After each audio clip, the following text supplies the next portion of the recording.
con el sistema semáforo podremos reactivar nuestra economía y seguir cuidándonos en la nueva normalidad. Conoce cómo funciona cada etapa. Cuando el semáforo de tu estado esté en color rojo, solo las actividades esenciales como la producción y venta de alimentos pueden trabajar con las medidas de prevención necesarias como la sana distancia y la sanitización. En naranja, se suman actividades no esenciales como hoteles y cines, pero solo a la mitad de su capacidad y siguiendo las medidas de prevención. Además, podremos acudir a los parques cuidando el 30% de capacidad. Si está en amarillo, las actividades no esenciales como restaurantes, hoteles y plazas podrán estar a un 60% de capacidad con las medidas de prevención. Finalmente, cuando esté en verde se podrá regresar a las clases presenciales, así como a los bares y gimnasios, cuidando las nuevas medidas sanitarias para evitar contagios.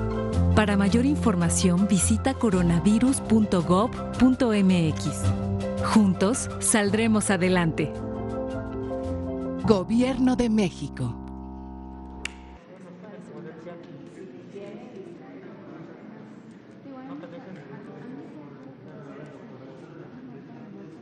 Es el presidente, pero es la fuente de presidencia que le va a dar más importancia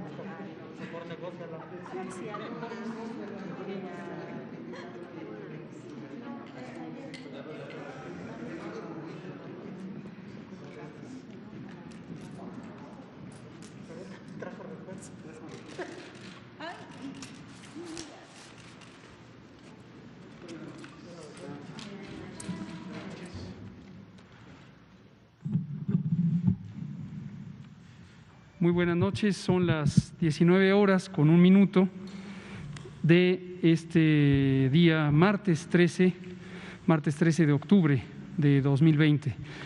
Estamos en el Palacio Nacional de México, en la Ciudad de México, y vamos a iniciar la conferencia de prensa diaria sobre COVID-19, la pandemia causada por el coronavirus SARS-CoV-2. Hoy vamos a tener un par de temas de importancia directamente relacionado con COVID. El doctor José Luis Salomía, director general de epidemiología, va a presentar el informe técnico y tenemos una adición específica al informe técnico sobre la comparación de incidencia y mortalidad de México con otros países del mundo. En ya varias ocasiones, pero en particular ayer en la comparecencia en el Senado, se repitió una cifra o una identificación que es inexacta sobre el lugar que ocupa México en la comparación internacional de la mortalidad por COVID. Esta cifra ha sido repetida, parece ser una confusión quizá de las personas que emiten este señalamiento. Hemos explicado en múltiples ocasiones que cuando uno compara poblaciones de distinto tamaño sobre un fenómeno como es la mortalidad o la incidencia de casos o las hospitalizaciones o cualquier fenómeno de salud, es muy importante, es indispensable considerar el tamaño de la población, el número de habitantes, el número de población en riesgo, como lo conocemos en la epidemiología. Desde luego, no nos sorprende que personas no familiarizadas con la materia técnica encuentren mucho más fácil la comparación absoluta, el número de eventos, el número de casos, el número de muy lamentables defunciones, y que con ello, al comparar directamente, se pretenda hacer una inferencia sobre el riesgo, la intensidad del fenómeno. Hemos platicado que esto es inexacto y es importante que se identifique como una inexactitud o un error de interpretación, por la sencilla razón de que no hay duda alguna que cada uno de los eventos de enfermedad, de hospitalización y particularmente los eventos fatales son lamentables, cada uno de ellos, más allá de cifras, de números, de estadísticas. Sin embargo, si lo que se intenta es interpretar el fenómeno poblacional de la epidemia, cómo está ocurriendo la epidemia en un territorio en particular, por ejemplo, entre entidades federativas, cuando uno quiere comparar la intensidad epidémica o el riesgo, o entre países o entre regiones, pues es indispensable hacerlo de manera correcta. El uso incorrecto de estas interpretaciones o de estas cifras o estadísticas solo resulta en una confusión y estamos seguros que no es intención de nadie confundir en ese sentido a la población, pero sí refleja un pobre entendimiento de la realidad que está viviendo nuestro país. Y por eso queremos aclararlo en esta conferencia de prensa diaria. Después vamos a tener un componente específico que no habíamos comentado aquí en las conferencias de prensa, pero es un problema de salud pública, que es la tuberculosis. La tuberculosis es un problema de salud pública en el mundo. Algunas personas han pensado que la tuberculosis es un problema de salud que desapareció hace tiempo, pero lejos estamos de ello. En el mundo entero la tuberculosis permanece como un problema de salud pública persistente. Es una enfermedad muy antigua, pero persistente. Y México no es la excepción, y tenemos a dos colaboradoras muy apreciadas, la doctora Santa Elizabeth Ceballos Liceaga, quien es directora de Vigilancia Epidemiológica de Enfermedades Transmisibles. Bienvenida, doctora Santa Ceballos. Ella vino hace algunos días a hablar del brote de sarampión, que ella encabezó el grupo técnico que estudió este brote junto con el Centro Nacional para la Salud de la Infancia y la Adolescencia. Y nos acompaña también la doctora Fátima Leticia Luna López, quien es directora del Programa Nacional de Prevención y Control de la Tuberculosis. Bienvenida, doctora Luna. Gracias, y ellas nos van a explicar con considerable detalle la realidad de la tuberculosis en México y también en particular las implicaciones de COVID-19, de la epidemia, sobre la funcionalidad del programa, sobre la respuesta social y algunos retos que están presentes. Vamos a iniciar. Les pido si me ponen la segunda diapositiva. Quiero que tengamos presente lo siguiente. Muy desafortunadamente falleció ayer por la noche, más o menos en las horas en que estábamos aquí en la conferencia de prensa, el maestro Guillermo Soberón Acevedo, el doctor Guillermo Soberón Acevedo, como se ha comentado, como lo comentamos aquí mismo hace 15 días, fue un magnífico médico. Él fue de formación bioquímico, él no era clínico, él era bioquímico, fue uno de los pioneros de la bioquímica en México, fue fundador del Departamento de Bioquímica del Instituto Nacional de Ciencias Médicas y Nutrición, Salvador Subirán. Comentábamos que él fue uno de los creadores de este magno instituto, pero además fue rector de la Universidad Nacional Autónoma de México en el periodo 1973 a 1981, 2 periodos consecutivos, y fue secretario de Salud en el periodo 1982-1988, un sexenio completo. El maestro Soberón indiscutiblemente fue uno de los transformadores del sistema de salud en México. A él se debe, entre otras muchas cosas, que se haya reconocido la salud, el derecho de protección de la salud, como un derecho constitucional, en su momento como una garantía constitucional consagrada en el artículo 4. También él fue el creador de la Ley General de Salud. Él transformó la Secretaría de Salud, entonces se llamaba Secretaría de Salubridad y Asistencia, la transformó en Secretaría de Salud. Él fue de los impulsores del establecimiento de nuestro sistema de laboratorios, de la Red Nacional de Laboratorios de Salud Pública y el Laboratorio Nacional de Referencia. En fin, muchas contribuciones en la universidad. Por supuesto, también fue un enorme promotor de la cultura, fue creador del Centro Cultural Universitario y muchas transformaciones. El maestro Soberón ya tenía edad avanzada y tenía algunos problemas de salud que finalmente, desafortunadamente, terminaron con el final de su vida. Pero queremos expresar nuestro cariño, nuestra simpatía por el maestro Soberón, como lo expresamos hace 15 días. En ocasiones hemos hecho referencia al maestro Soberón por su papel tan importante como un personaje que marcó hitos en la historia de la salud pública, hitos en el Sistema Nacional de Salud, creador también del Instituto Nacional de Salud Pública, por cierto. En algunas cosas discrepamos de las visiones, no solamente del propio maestro Soberón, sino de las visiones del tiempo, pero en ningún momento eso demerita sus grandes contribuciones, sus logros y además su actitud siempre muy positiva en pro de la salud. Descanse en paz, don Guillermo Soberón Acevedo. Vamos a iniciar. Entonces le pido al doctor José Luis Salomía si nos puede presentar el informe técnico y seguimos con el componente de tuberculosis. Con mucho gusto, señor secretario. Muy buenas tardes con todas y con todos. Iniciamos la conferencia vespertina número 226 del día número 136 también de la nueva normalidad, como ustedes ya saben, caracterizada por la aplicación e implementación del semáforo de riesgo COVID. Vamos a actualizar los datos a nivel nacional. Si vemos la siguiente diapositiva, muy bien, aquí tenemos nuestra curva epidémica representada por barras apiladas. Les decimos apiladas porque en la altura total de la barra están representados varios grupos de personas, en este caso, porque todas han sido personas que en su momento han desarrollado signos y síntomas de la enfermedad compatible con COVID-19 y por lo mismo fueron clasificadas como casos sospechosos. Por eso están representadas en estas barras que cuando vemos su altura, vemos cómo hay un movimiento a través del tiempo. Cada uno de los números que está en la parte inferior del gráfico son las semanas epidemiológicas, recordando que una semana epidemiológica corre de un domingo a un sábado. Estamos en este momento cursando la semana epidemiológica número 42 y la gráfica trae el corte o los casos que están identificados hasta la semana epidemiológica número 40.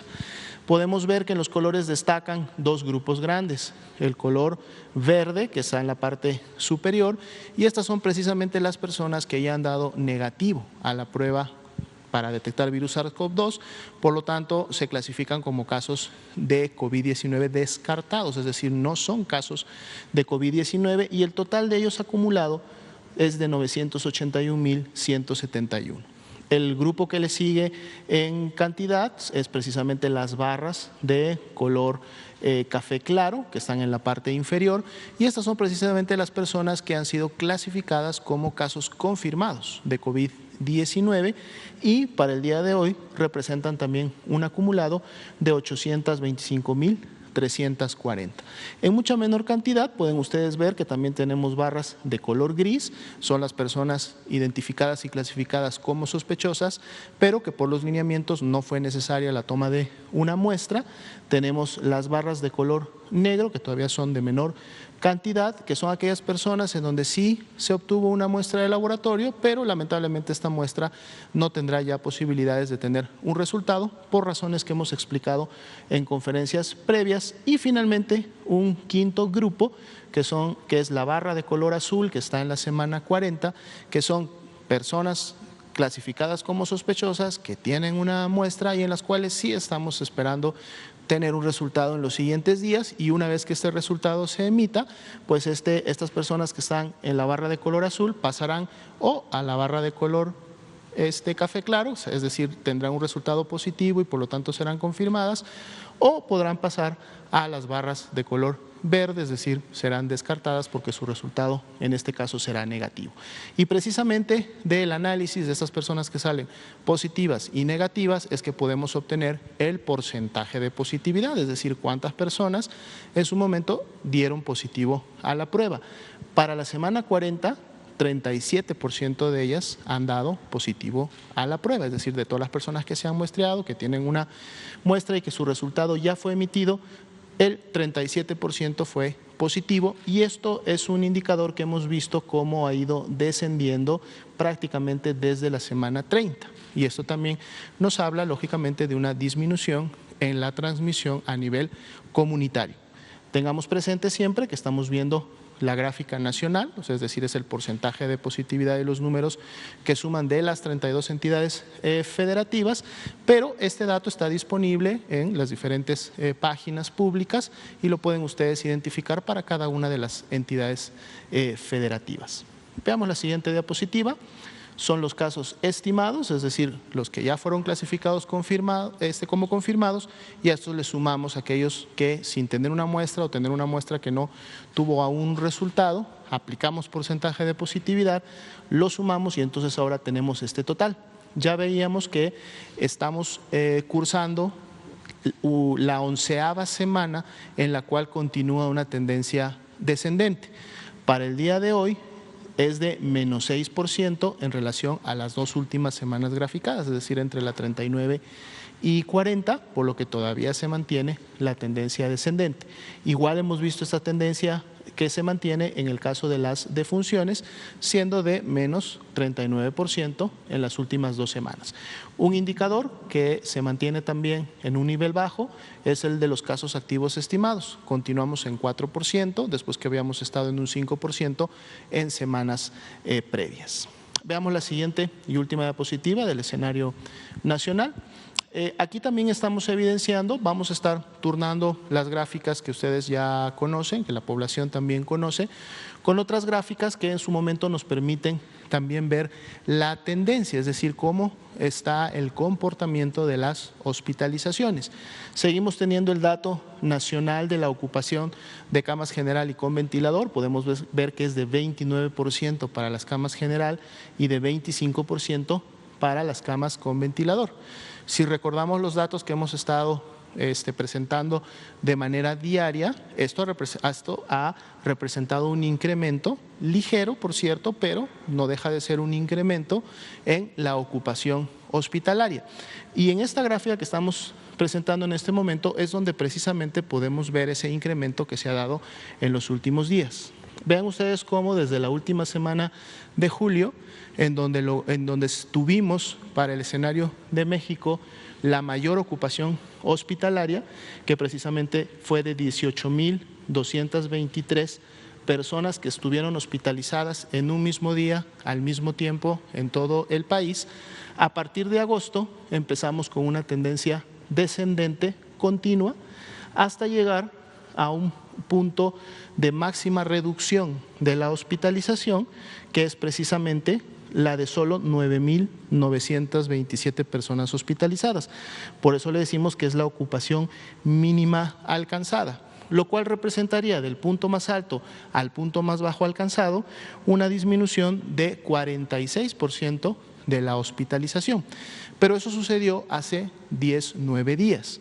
Lo que podemos ver en los últimos días es más bien una tendencia que estuvo plana, estuvo más o menos como en una meseta, pero inclusive en los últimos 2 días, exactamente en los últimos 2 días, vemos un incremento en la hospitalización que para efectos del corte, que representa esta diapositiva, que es ayer a la medianoche, 12 de octubre, son 10,978 personas hospitalizadas. Por lo tanto, la reducción que se llegó a tener un momento de menos 46, ahora es de menos 40%. Y aunque es mínima el incremento que hemos tenido en los últimos 2 días apenas, pues es importante resaltarlo para que la población en su momento considere esta información y sepa que esta tendencia no ha continuado y que inclusive estamos viendo un incremento de la hospitalización. Esto todavía no evidencia un problema en sí o como tal, dado que ese incremento está todavía en niveles bajos de lo que hemos visto en las 2 últimas semanas. Pero sí va a ser importante día con día poder dar seguimiento a esta tendencia, porque en su momento nos puede evidenciar, como decíamos el día de ayer, que si se incrementan las hospitalizaciones, esto también puede ser un indicador de que la transmisión y los casos pueden estarse incrementando en la comunidad. Entonces vamos a estar alternando este gráfico con los otros ya conocidos para poder estar dando un seguimiento a los casos graves y la hospitalización en el país. Gracias. Gracias, doctor José Luis Salomía. Le pido a la doctora Santa Ceballos inicia con el siguiente bloque.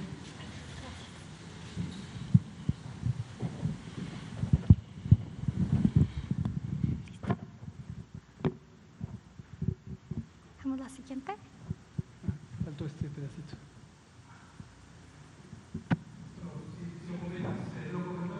Rápidamente, perdón, son las gráficas que mencionaba el doctor López-Gatell al principio. Si nos regresamos, por favor, una más, que tiene que ver precisamente, aquí por favor, tiene que ver precisamente con la comparación que se hace a nivel internacional, que es una comparación técnicamente más sustentada, más válida, cuando precisamente comparamos las tasas entre los países. Estas tasas pueden ser lógicamente de casos, es decir, de personas que han contraído la enfermedad y están por lo mismo clasificadas como casos. Vamos a pasarnos de este lado. ¿sí?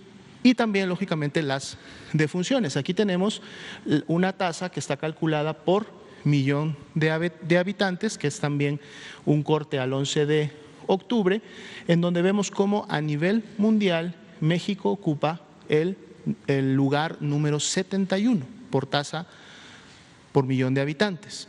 Y esto lo comentamos porque en diferentes medios o en su momento en algunas publicaciones en redes sociales hablan de que México es el país que en su momento está entre los primeros lugares de la transmisión o que inclusive es de los países en Latinoamérica con la mayor transmisión, y eso no es cierto. Podemos ver en el comparativo mundial por tasa por millón que México ocupa el lugar número 71 con una incidencia acumulada de 6.280, y por encima de él vamos a encontrar muchos países de la misma región de las Américas. Estamos hablando de Paraguay, de Ecuador, de Honduras, de Bolivia, de Costa Rica, de Colombia. Bueno, ustedes los pueden encontrar en la tabla y lógicamente también de otras regiones del mundo.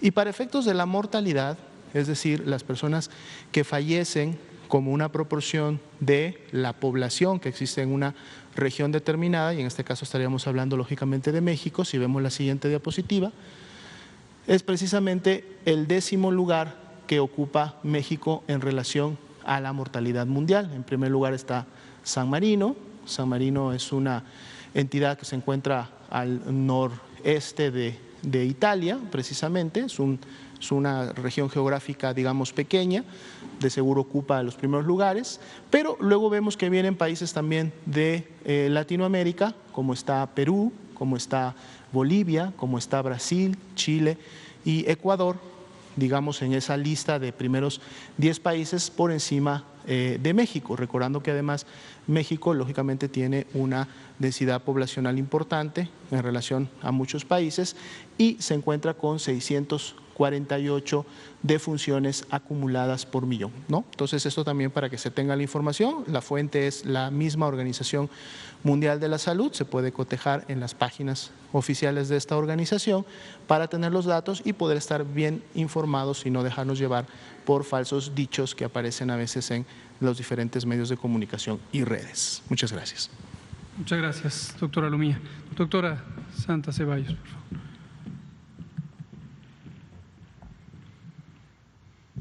Gracias. Bueno, muy buenas tardes a todos ustedes. Antes que nada, pues agradecerles nuevamente el espacio al doctor Gatell, al doctor Alomía. Pues miren, el día de hoy venimos a hablar de un tema de gran relevancia, un problema de salud pública a nivel internacional, y México no es la excepción. Este tema que nosotros queremos compartir el día de hoy con ustedes, pues es la tuberculosis. La tuberculosis, hay que recordar que es una de las principales causas a nivel mundial de muerte y es la principal causa de muerte en el mundo en personas que viven con VIH. Entonces, es un dato muy importante que ustedes deben de conocer. Entonces, específicamente hablando de la tuberculosis, es importante que nosotros sepamos qué es la tuberculosis. La tuberculosis es una enfermedad que es causada por una bacteria, es una bacteria llamada Mycobacterium tuberculosis. Aquí tenemos un pequeño resumen que nos indica que una persona que no es diagnosticada y no es tratada y que tiene tuberculosis pulmonar, es decir, la tuberculosis es una enfermedad que puede afectar todos los órganos del cuerpo, ¿sí? Podemos tener tuberculosis en los pulmones, en el cerebro, en los intestinos, es decir, es una bacteria que puede alojarse en múltiples órganos del cuerpo. Sin embargo, uno de ellos, los pulmones, es la localización más frecuente donde podemos encontrar la tuberculosis, y esta localización, la tuberculosis pulmonar, es la que se transmite de persona a persona. Es decir, yo puedo conocer a una persona que tiene tuberculosis, digamos, intestinal, y esa tuberculosis no me la va a transmitir o no me voy a enfermar por hablar con ella, por platicar o por convivir. Sin embargo, si soy una persona que tiene tuberculosis pulmonar y no estoy diagnosticada y no estoy tratada, no estoy tomando mi medicamento, entonces yo puedo infectar hasta a 15 personas más. Entonces, eso es muy importante, ese es un dato que ustedes deben de apoyarnos en dar a conocer. Una persona sin diagnóstico y sin tratamiento puede incluso transmitir la enfermedad hasta 15 personas más. Entonces, ya comentamos que la localización más frecuente es en los pulmones, 8 de cada 10 la tienen en los pulmones, y quien la tiene en los pulmones es quien la va a transmitir. Entonces, todas y todos estamos en riesgo de enfermar. No hay una sola persona aquí presente que no pueda enfermar por tuberculosis. Eso también es importante. Es que yo soy mujer, podemos enfermar. Él es hombre, puede enfermar. Yo soy un bebé, puedo enfermar. Entonces, es muy importante que sepamos que todos estamos en riesgo de enfermar de tuberculosis. Algo importante de comentarles es que existe una vacuna. Hay una vacuna llamada BCG que se aplica al nacimiento, y esta vacuna nos protege a los niños contra las formas graves de tuberculosis. La forma más grave de tuberculosis es la tuberculosis que se aloja en el cerebro. Nosotros le llamamos tuberculosis meningia, que es una de las partes que está en nuestro sistema nervioso central. Entonces, todos los niños y todas las niñas en México, al momento de nacer, es importante que nosotros como papás y como mamás sepamos que debemos de solicitar que se le aplique la vacuna a mi niño. ¿Quiénes de nosotros en nuestros brazos, en uno de nuestros bracitos, tenemos una cicatriz porque nos aplicaron una vacuna? Esa cicatriz es por la vacuna de la BCG. Una persona de cada 30 no hace cicatriz, pero no quiere decir que la vacuna no sirvió, ¿ok? Ojo. Entonces, ¿qué es lo importante? Tener mi cartilla y que en mi cartilla diga que me colocaron la vacuna, si soy un niño de 1 a 5 años. Después de esa edad, la vacuna ya no me va a proteger. Y ojo, no protege contra la tuberculosis pulmonar, solo protege contra las formas graves, que son las formas más mortales. Por eso es importante que nosotros lo sepamos, ¿sí? Finalmente, la tuberculosis es una enfermedad curable si se diagnostica y se trata a tiempo. Siguiente, por favor. Ahora, ¿cuáles son las manifestaciones de la tuberculosis? ¿Yo cómo puedo saber si tengo que ir al médico a que me haga una prueba para saber si estoy enfermo de tuberculosis? La tuberculosis es una enfermedad que se manifiesta cuando es pulmonar, que ya dijimos que es la que se transmite. Nosotros vamos a presentar tos con flema de más de 15 días. Yo puedo tener tos y no tener flema, pero si yo tengo tos con flema y ya tengo más de 15 días, yo tengo que pensar que es tuberculosis. ¿Saben por qué? Porque vivimos en México y en México hay tuberculosis. Ahorita vamos a ver cuánta tuberculosis hay. Entonces, es importante que si yo estoy en casa, señor, señora, niño, niña, papá, mamá, si yo estoy en casa y tengo tos con flema de hace más de 15 días, yo tendría que estar acudiendo a mi médico para que pueda identificar o diagnosticar si tengo o no tuberculosis. Otras manifestaciones pueden ser sudoraciones nocturnas, cansancio, puedo tener fiebre, de predominio en la noche, puedo dejar de tener ganas de hacer cosas, puedo no tener mucho apetito, incluso puedo estar bajando de peso. Pero lo principal es, si tengo tos con flema de más de 15 días, yo acudo a una unidad de salud para que vean si tengo o no tuberculosis. Ya dijimos que la tuberculosis la podemos tener cualquiera. Sin embargo, también hay grupos vulnerables, personas que viven con VIH, personas que tienen diabetes, aquí lo podemos ver, personas que cursan actualmente con cáncer o que están tomando un tratamiento de quimioterapia y que por tanto sus defensas están bajas, como nosotros decimos. Estas personas están más en riesgo de tener la enfermedad si están en contacto con alguien que tenga tuberculosis pulmonar y no se haya diagnosticado y no esté tomando tratamiento. Entonces, todos podemos enfermar de tuberculosis, es importante que lo sepamos, y una vez que yo voy al médico para que me diagnostique, es importante que yo le comparta todas esas personas que viven y conviven conmigo, porque si tengo tuberculosis pulmonar, las pude haber contagiado, las tienen que estudiar y diagnosticar. Siguiente, por favor. Muchas gracias. Miren, así está nuestro país actualmente. Nosotros, a través de los años, podemos ver en la gráfica superior que cada año en México se diagnostican alrededor, el año pasado, 22,000 casos nuevos de tuberculosis en todas las localizaciones. Ya dijimos que 8 de cada 10 son pulmonares y que esa es la que se transmite. Se lo repito porque es el mensaje que no debemos olvidar. La tuberculosis pulmonar es la que se transmite, debemos diagnosticarla y tratarla. 8 de cada 10 mexicanos que tienen tuberculosis la tienen en sus pulmones. Eso es importante. Tenemos que diagnosticarlos y tenemos que tratarlos. Entonces podemos ver que a través del tiempo, cada año, la tuberculosis es una enfermedad presente en nuestro país. Por eso hacemos vigilancia epidemiológica de esta enfermedad y la meta es identificar a todas las personas que puedan estar viviendo con la enfermedad y darle su tratamiento. Esta es, podemos ver en este lado una gráfica de las diferentes entidades de la República y si ustedes revisan están nuestras 32 entidades federativas, es decir, todos los estados de la República tienen en mayor o menor medida casos de tuberculosis. Entonces, si yo soy mexicano, soy hombre o soy mujer de cualquier edad y vivo en cualquier entidad de México, puedo tener tuberculosis si tengo más de 2 semanas con tos, con flema. Siguiente, por favor. ¿Cómo está la mortalidad? Miren, afortunadamente la mortalidad ha ido en disminución.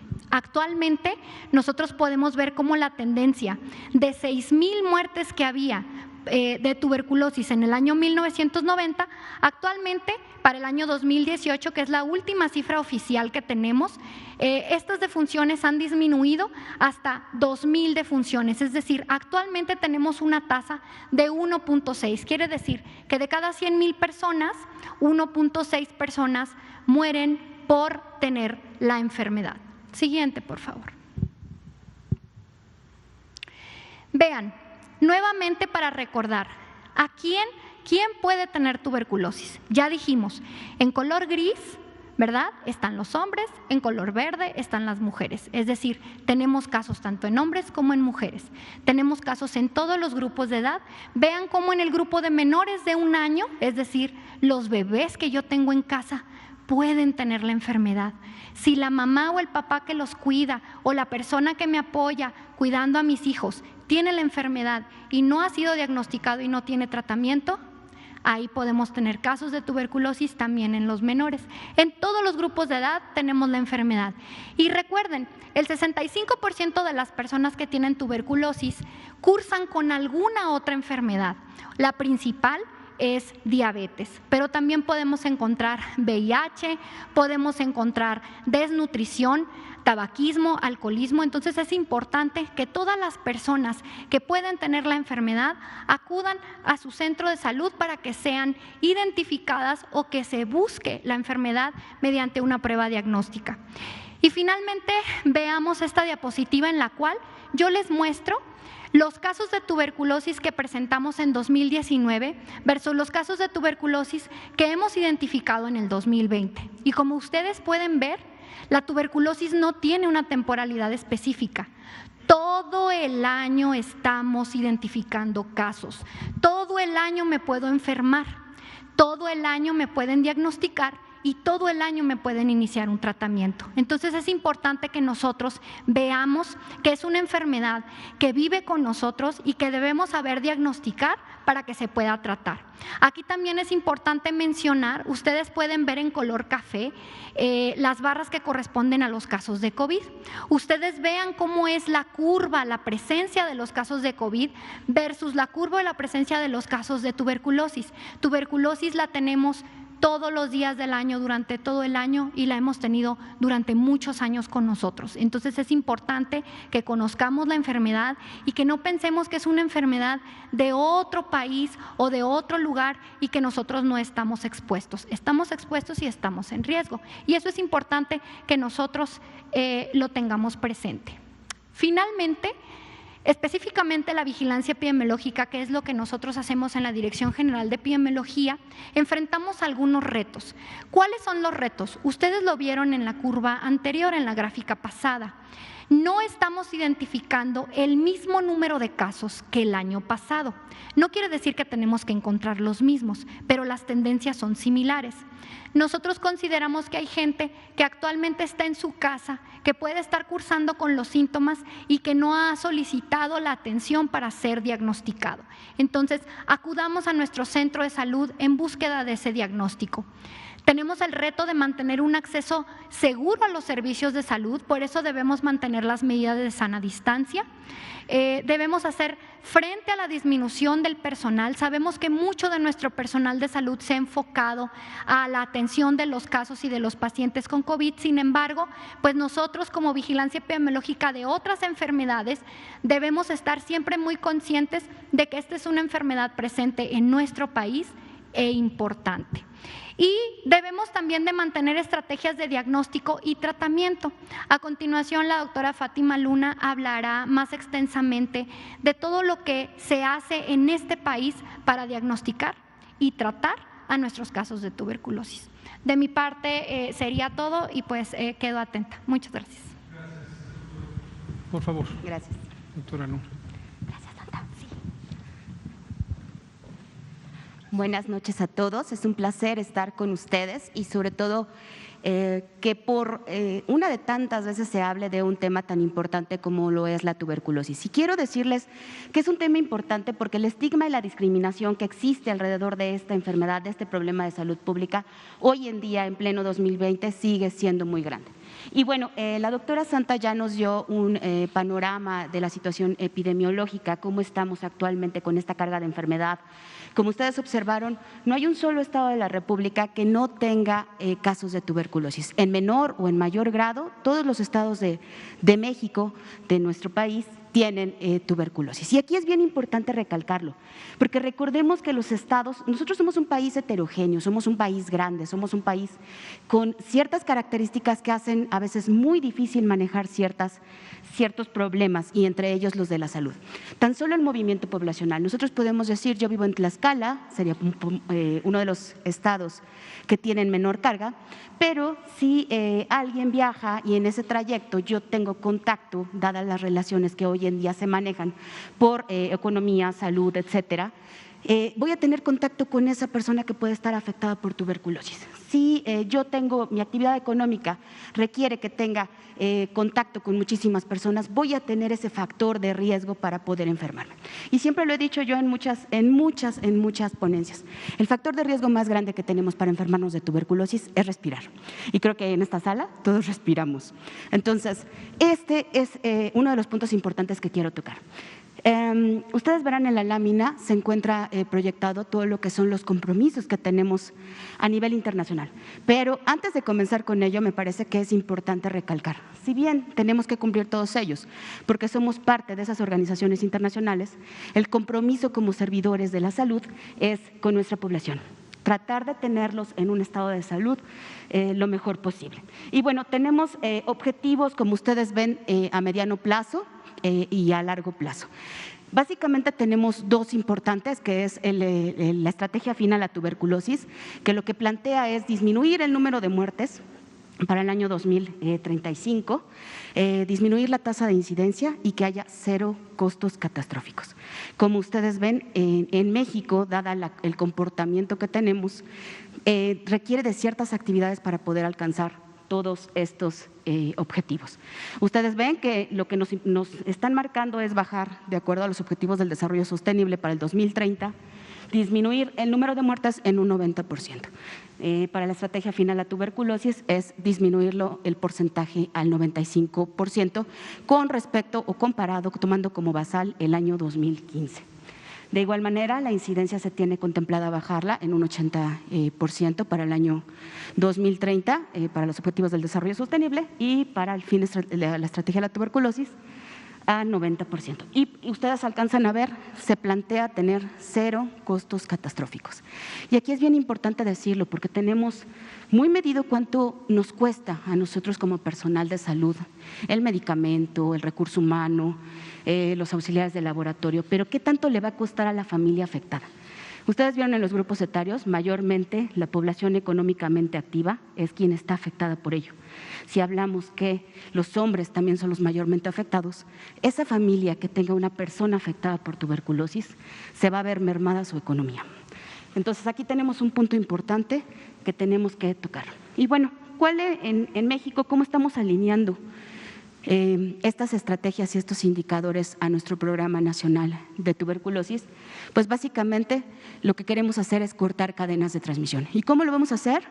Tratando la tuberculosis activa, pero de igual forma le estamos dando un empuje a la tuberculosis, a la infección por tuberculosis latente.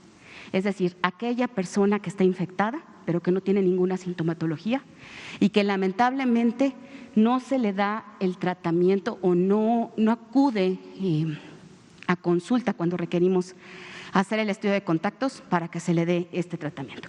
Entonces, parte de las situaciones o de los compromisos que tenemos como Programa Nacional, primeramente es el de la detección y el tratamiento oportuno. Lamentablemente en México, cuando nosotros estamos teniendo los casos de tuberculosis, llegan ya en estadios muy avanzados, es decir, cuando ya contaminaron o cuando ya hubo transmisión al resto de su familia o al resto de las personas en donde laboran. Entonces, aquí es bien importante.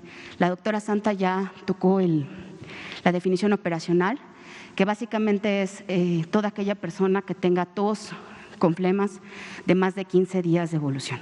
Debe de acudir a consulta. La segunda actividad a la que nosotros estamos abocados es la adherencia al tratamiento. Y aquí es bien importante. ¿Por qué razón? El tratamiento es muy distinto comparado con otras enfermedades. El tratamiento de la tuberculosis, en periodo mínimo, abarca 6 meses. Y hacer que tengamos una adherencia como personas es muy difícil. Es tan bueno estos medicamentos, que al mes de tratamiento la persona ya se siente bien, la persona ha recuperado peso, la persona ya no tiene tos y es por ello que muchos de ellos tienden a abandonar. Entonces, ¿qué es lo que hacemos desde tuberculosis? La forma en cómo nosotros damos el medicamento es distinto a otras patologías, ya lo veremos más adelante. El estudio de contactos. Ya habló la doctora Santa, cuántas personas puede contaminar o puede transmitir una persona enferma. Entonces, aquí es bien importante estudiar a todas las personas que se encuentran alrededor de un caso positivo o confirmado en este caso de tuberculosis. El tratamiento de la infección latente, lo que les decía, hay personas que están infectadas y que pueden desarrollar a lo largo de la vida la enfermedad. Entonces, ¿qué es lo que hacemos desde el programa? Verificamos cuáles son los grupos de riesgo que puedan tener esta infección latente y a ellos les damos un tratamiento también por 6 meses con uno de los fármacos. Y la evaluación periódica. Durante estos 6 meses que yo les comentaba que como mínimo tenemos a una persona afectada, nosotros lo estamos viendo de manera diaria, de lunes a sábado, por lo menos los 2 primeros meses y lunes, miércoles y viernes, los últimos 4 meses. Ya hablaremos de temas de resistencia, de otras localizaciones, etcétera. Y algo bien importante, y quiero resaltar, la atención médica debe estar centrada en la persona, no en el sistema de salud. Y aquí es algo fundamental para tuberculosis. ¿Por qué razón? Porque muchas veces nosotros tratamos de que la persona afectada, no vemos toda esta variabilidad de condicionantes que tiene y tratamos de que se adapte a un esquema tradicional. Aquí lo que tratamos de hacer para que esta persona se adhiera es darle en la medida de lo posible todas aquellas herramientas o facilidades para que pueda acudir a la toma de su medicamento. ¿Me das la siguiente, por favor? Ok, esta es la cohorta de tratamiento a lo largo del tiempo. ¿Cómo nos ha ido en los casos o en todas aquellas personas que han estado bajo una escena que en este momento es el tratamiento? Sí. Ok, ustedes ven que nos ha ido muy bien en lo que es el éxito, afortunadamente hemos curado. Esta gráfica nos muestra todos los casos, tuberculosis, todas formas, y ustedes preguntarán en el 2019 qué ha pasado. Pues básicamente tuvimos la plataforma y con la plataforma tenemos farmacoresistencia y los farmacoresistentes, las tuberculosis farmacoresistentes tardan hasta 2 años en curar. Entonces, es por eso que no hemos terminado esta cohorte, seguimos analizándola y pues trataremos de llegar a los porcentajes que hemos tenido en años previos. ¿Me das la siguiente, por favor?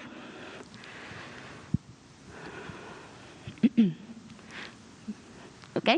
Bueno, el diagnóstico y seguimiento que yo les comentaba y a lo que quiero hacer más pauta, porque quiero que este mensaje llegue a la población. 1, hay tuberculosis. ¿Cómo voy a pensar que tengo tuberculosis? Bueno, si tengo tos con flemas de más de 15 días de evolución, voy a buscar esta atención médica. Ustedes ven del lado derecho de la diapositiva.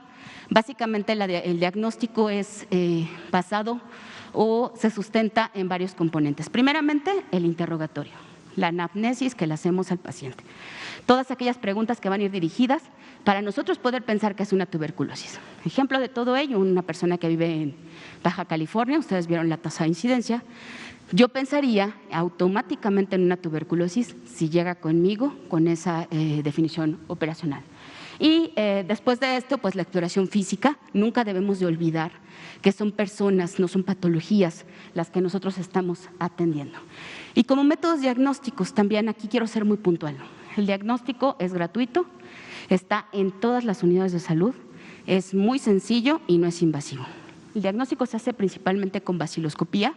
Tenemos 1,345 puntos en toda la República en donde se realiza este diagnóstico, siendo mayormente en la Secretaría de Salud, en un 56% aproximadamente, donde tenemos estas unidades que realizan este estudio.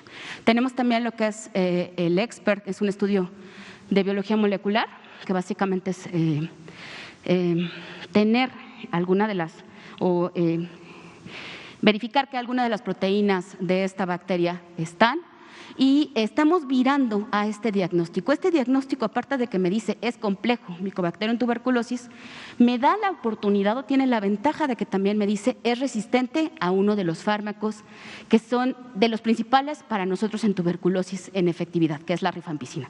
Y la ventaja de todo esto es que se realiza en 2 horas, se procesa en 2 horas, es un equipo, es una plataforma, los niveles, no se necesitan niveles de bioseguridad, es decir, no hay probabilidad de que se pueda infectar la persona que lo esté haciendo, no se necesita gran complejo más que el aparato, claro está, la plataforma y una conexión a la luz, tener en este caso una PC. Entonces, como verán, en este programa de acción específico 2019-2024, lo que queremos es fortalecer ese diagnóstico para poder hacerlos mucho más rápido y tener mucho más de estas personas diagnosticadas. Y bueno, ¿qué le hacemos a la persona afectada con tuberculosis? Primeramente, tratamos de informarle todo lo que hay alrededor de su enfermedad. ¿Cuánto tiempo va a durar el tratamiento? Mínimo 6 meses. ¿Cómo tiene que venir? ¿Cómo se realiza la administración? Porque eso es bien importante. Se le otorga el medicamento a la persona, pero alguien lo debe de estar verificando su deglución. Las reacciones adversas que puede tener, que aquí también me voy a detener un poco. Es tan noble estos medicamentos que a pesar de que son 4 combinados los 2 primeros meses, 2 combinados los últimos 4 meses, las reacciones adversas son mínimas. Y si se cumple esta adherencia al tratamiento, por lo menos arriba del 95% de las personas que lo tomen van a curar. El estudio de contactos que ya les decía, de nada va a servir que a mí me traten si mi compañera de al lado va a tener tuberculosis. Ella me lo puede volver a transmitir en un futuro. Entonces, aquí es importante estudiar a todas las personas a mi alrededor. La farmacovigilancia, también el estar estudiando estas reacciones. Este programa es uno de los que noblemente hemos hecho todo esto, sobre todo por el manejo de las resistencias. El control bacteriológico y clínico mensual, que aquí también es súper importante. ¿Cómo vamos a verificar que esa persona está curando? Pues cada mes le vamos a decir que le vamos a realizar una baciloscopía, que no es otra cosa más que el estudio de la flema. Es un estudio de flema, básicamente. Y la forma en cómo nosotros vamos a verificar que esa persona está curando va a ser cada mes pidiéndole que nos dé una flema. Por lo regular, les comentaba la efectividad del tratamiento. Una persona con un tratamiento y una adherencia adecuada tienden a ya no tener flema al segundo mes de tratamiento. Después de eso, ustedes se preguntarán qué vamos a estudiar. La saliva, no hay ningún problema. Eso sí, en seguimiento, no en diagnóstico. Vamos a estudiar esta muestra. La vigilancia de las resistencias, También de igual forma nosotros vamos a estar viendo, al segundo mes una persona debe de estar negativa. Si después del segundo mes o la segunda baciloscopía nosotros llegamos a tener ese estudio de la muestra todavía con bacilos, vamos a estar pensando en una, o son bacilos muertos porque no nos habla de que esté viva la bacteria, o hay una resistencia a uno de esos fármacos. Y entonces lo que hacemos es buscar esas resistencias y dar tratamientos que vayan enfocados a esa bacteria en específico. La supervisión del tratamiento, les decía, yo no puedo darle a un paciente sus 6 meses de tratamiento y que se lo lleven a casa. Es tan importante el adherirse, el estar comprometidos con todo ello, que nosotros tenemos que estar supervisando. Y ahora se ha optado que no solamente es el personal de salud, una persona capacitada dentro de la familia también puede otorgar este tratamiento. Siguiente, ya termino. Lo que les decía, el tratamiento es gratuito, ese es otro de los mensajes que quiero decirles. Un tratamiento de TB sensible nos puede llegar a costar 1,500 pesos, cuando nosotros tenemos resistencia puede ir hasta 150,000 pesos y se extiende de 6 meses, con resistencia se va a extender a 2 años. Entonces, de ahí la importancia de estar adheridos al tratamiento. Por último, pues, ¿qué es la infección por tuberculosis latente? Ya les decía. Básicamente es la infección asintomática, nosotros lo vamos a manejar durante 6 meses, también con tratamiento gratuito, con uno solo de los fármacos. Siguiente, por favor. Me parece que con esta última termino. ¿Qué hemos estado haciendo nosotros con COVID?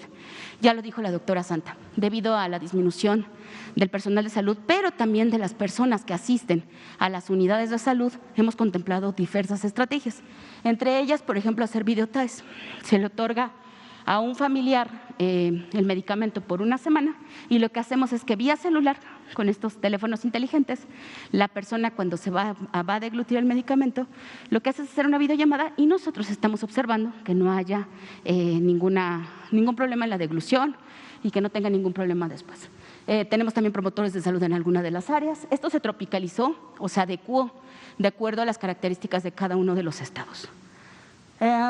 Hemos estado protegiendo hemos estado reforzando las medidas de protección e higiene, sobre todo respiratoria, y la búsqueda activa de casos probables como diagnósticos diferenciales en este caso, en esta enfermedad emergente. Debido a que es una enfermedad respiratoria, tenemos la oportunidad también de poder ponderar a tuberculosis en este sentido. Entonces, el mensaje que quiero que se vaya es: hay tuberculosis en México. El tratamiento y el diagnóstico es gratuito y está en todas las unidades de salud. Eso sería todo. Muchas gracias, doctora Fátima Luna, directora del Programa Nacional de Tuberculosis, doctora Santa Ceballos, directora de Vigilancia Epidemiológica de Enfermedades Transmisibles. Muchas gracias. Este tema lo vamos a estar tratando periódicamente. Invitaremos a las doctoras para tratar elementos específicos sobre la tuberculosis en México. Vamos a iniciar con Liliana Noble, Pulso Saludable. Juan Carlos Machorro, AM Noticias. Gracias, Querétaro. Buenas noches, Liliana Noble de Pulso Saludable. ¿Mande? Tengo 3 preguntas rapidísimas. Doctora Santa, ¿se puede llegar a erradicar la tuberculosis? Y las otras 2 para el doctor Gatell. Derivado de la comparecencia que tuvo ayer en el Senado de la República, se habla de un acuerdo de civilidad para evitar las situaciones incómodas del día de ayer. ¿Usted estaría dispuesto a regresar a un escenario igual? Y mi segunda pregunta, me llegó un comunicado de Sanofi a través de un médico y me puse a investigar y efectivamente en consultorios privados están vendiendo la vacuna que solamente está descrita y empaquetada para venderse y utilizarse en el sector salud, que es la trivalente, y la cuadrivalente, que va a llegar por ahí de mediados de noviembre, todavía no está disponible. ¿Qué tenemos que hacer? Porque aquí hay 2 preguntas, ¿no? ¿Cómo le llegó a este doctor? ¿A quién le está comprando este doctor esta vacuna que no debería de estarle comprando? Y para alertar a la población que es una vacuna que no deben de pagar porque ya se pagó por el gobierno, pues. Gracias. Muchas gracias. ¿Se puede erradicar la tuberculosis? No. Sí, no, desafortunadamente no. Cuando volvamos a tener una sesión específica sobre tuberculosis, vamos a comentar concepto general sobre las enfermedades que son erradicables, eliminables Son dos conceptos distintos, eliminación y erradicación, y las que no, y las razones de por qué. Y una de las que no van a ser eliminables seguramente es COVID-19. Sobre la vacuna, estamos investigando la situación, hemos recibido algunos informes, no quisiera ahorita adelantar vísperas ni datos que son en este momento importantes para orientarnos a investigar qué está pasando. Gracias. Sobre la comparecencia del Senado. Sí, vi algunas noticias sobre lo que se conversó esta mañana en la Cámara de Diputados y se habló de un acuerdo de civilidad. Considero que el Poder Ejecutivo y los funcionarios que participamos en él no somos quienes para estar definiendo pactos entre las fuerzas políticas que están representadas en el Poder Legislativo, pero en general sí me parece muy saludable que las personas que ocupan un cargo o tienen un cargo de representación popular, como son las y los legisladores, pues actúen con buena voluntad, con generosidad y con una visión de construcción del interés superior de la nación. Muchas gracias. Es lo que le digo de la influenza, le respondo también al colega que ahí nos comentaba, estamos trabajando en ello, en este momento no es procedente comentar nada al respecto. Por favor. Sí, buenas noches. Juan Carlos Machorro, AM de Querétaro. Doctor, con el anuncio de esta mañana, ¿no es un poco apresurado ya ponerle fechas? Sí se firmó, es diferentes laboratorios, los compromisos, pero en el documento que se manejó, pues hablan de fechas como si ya fueran vacunas ya aprobadas. Esperemos que sí, todos rogamos que sí lo sean, pero si pasa algo, ¿esas fechas son movibles? ¿Qué pasaría? O sea, porque el documento casi nos dice, ese mes ya la tienes y pues todavía no sabemos. ¿Cómo no? Y rapidísimo una segunda, diferentes gobiernos estatales y municipales en algunos estados como Ciudad de México, como Querétaro, como Morelos, ya hablan de que los cementerios van a estar cerrados para el fin de semana del 2 de noviembre, pero hay otros estados como Michoacán que hablan que sí van a permitir gente. La autoridad federal puede participar para que haya una, llamémosle, un cierre, una homologación de que todos estén cerrados, todos permitan cierta cantidad de gente, ¿o qué pasaría? Gracias. Cómo no, muchas gracias. Empiezo con esta sobre los panteones. Efectivamente, en México, en nuestra cultura tradicional, en nuestra idiosincrasia, se hacen rituales importantes sobre el Día de Muertos. No sería de extrañar que además en medio de esta situación tan adversa que hemos tenido en el México y en el mundo, son ahora momentos de mayor importancia para las familias de reconciliarse espiritualmente con sus familiares fallecidos. Entonces, esto desde luego establece una dinámica de especial interés en torno a los cementerios, en especial en los días considerados como los días de muertos, el día 1 y el día 2 de noviembre. Esto ha sido motivo de reflexión también, como nos anticipamos, solemos anticiparnos a los acontecimientos y lo hemos estado analizando. También la Cámara de Diputados, un grupo de legisladoras y legisladores han formulado una iniciativa porque además es un tema económico de la producción y comercialización de flores y por lo tanto se vuelve a manifestar esta tensión inherente en el manejo de un fenómeno complejo como es la epidemia de COVID-19 entre el bienestar en la medida en que se protege a las personas, su salud, su vida y el bienestar en la medida en que se protegen las economías, sobre todo las economías populares. Y estamos analizando los detalles, próximamente haremos una comunicación técnica al respecto y muy probablemente estará orientada a un lineamiento técnico. Los cementerios, la administración de los cementerios es una atribución constitucionalmente reservada a los municipios, de acuerdo al artículo 115 de la Constitución, y desde luego tendremos que trabajar en establecer los mecanismos de coordinación necesarios para lograr que se cumplan esos protocolos sanitarios. En algunas condiciones podría requerir el cierre de los cementerios, en otras podría ser su permanencia con el uso de ciertos protocolos de seguridad sanitaria, como lo hemos hecho en muchos otros espacios públicos, el turismo, los restaurantes, el transporte aéreo, etcétera, etcétera. Pero gracias por mencionarlo. Sobre la vacuna COVID, efectivamente esta mañana dimos la muy buena noticia. Desde nuestro punto de vista es muy importante que el pueblo de México sepa que el gobierno ha estado trabajando por meses ya en identificar las mejores oportunidades para tener la vacuna COVID lo más pronto posible. Son múltiples vacunas que hemos comentado repetidamente, ninguna de ellas ha demostrado todavía sus cualidades porque no ha terminado la fase de investigación clínica, específicamente la fase 3, en la que se evalúa en decenas de miles de personas la seguridad y la eficacia de los productos. La pregunta la agradezco, Juan Carlos Machorro de AM Noticias Querétaro, la ha hecho en otras ocasiones y es importante no perder de vista, lo dijo el doctor Alcocer esta misma mañana, solo se puede utilizar una vacuna cuando ha demostrado, y cualquier producto farmacéutico, cuando ha demostrado seguridad y eficacia, además de calidad en su manufactura. Entonces, efectivamente, un escenario que puede enfrentar cualquier país del mundo que ha hecho lo mismo que México, anticiparse a tener el acceso comprometido de vacunas, es que el producto no resulte tener con estas características deseables o no satisfaga los límites de estas condiciones. Si ese fuera el caso, el producto desde luego no será utilizado, en términos de contratos no se pagará, excepto las estipulaciones contractuales que pueden implicar fondos de riesgo, pero en ninguna situación se utilizará. Si hubiera una situación así, esperamos que no la ocurra, pues desde luego comunicaremos oportunamente las adecuaciones en términos de calendarios. Muchas gracias. Aquí terminamos, son las 20 horas en punto. Muchas gracias, doctoras.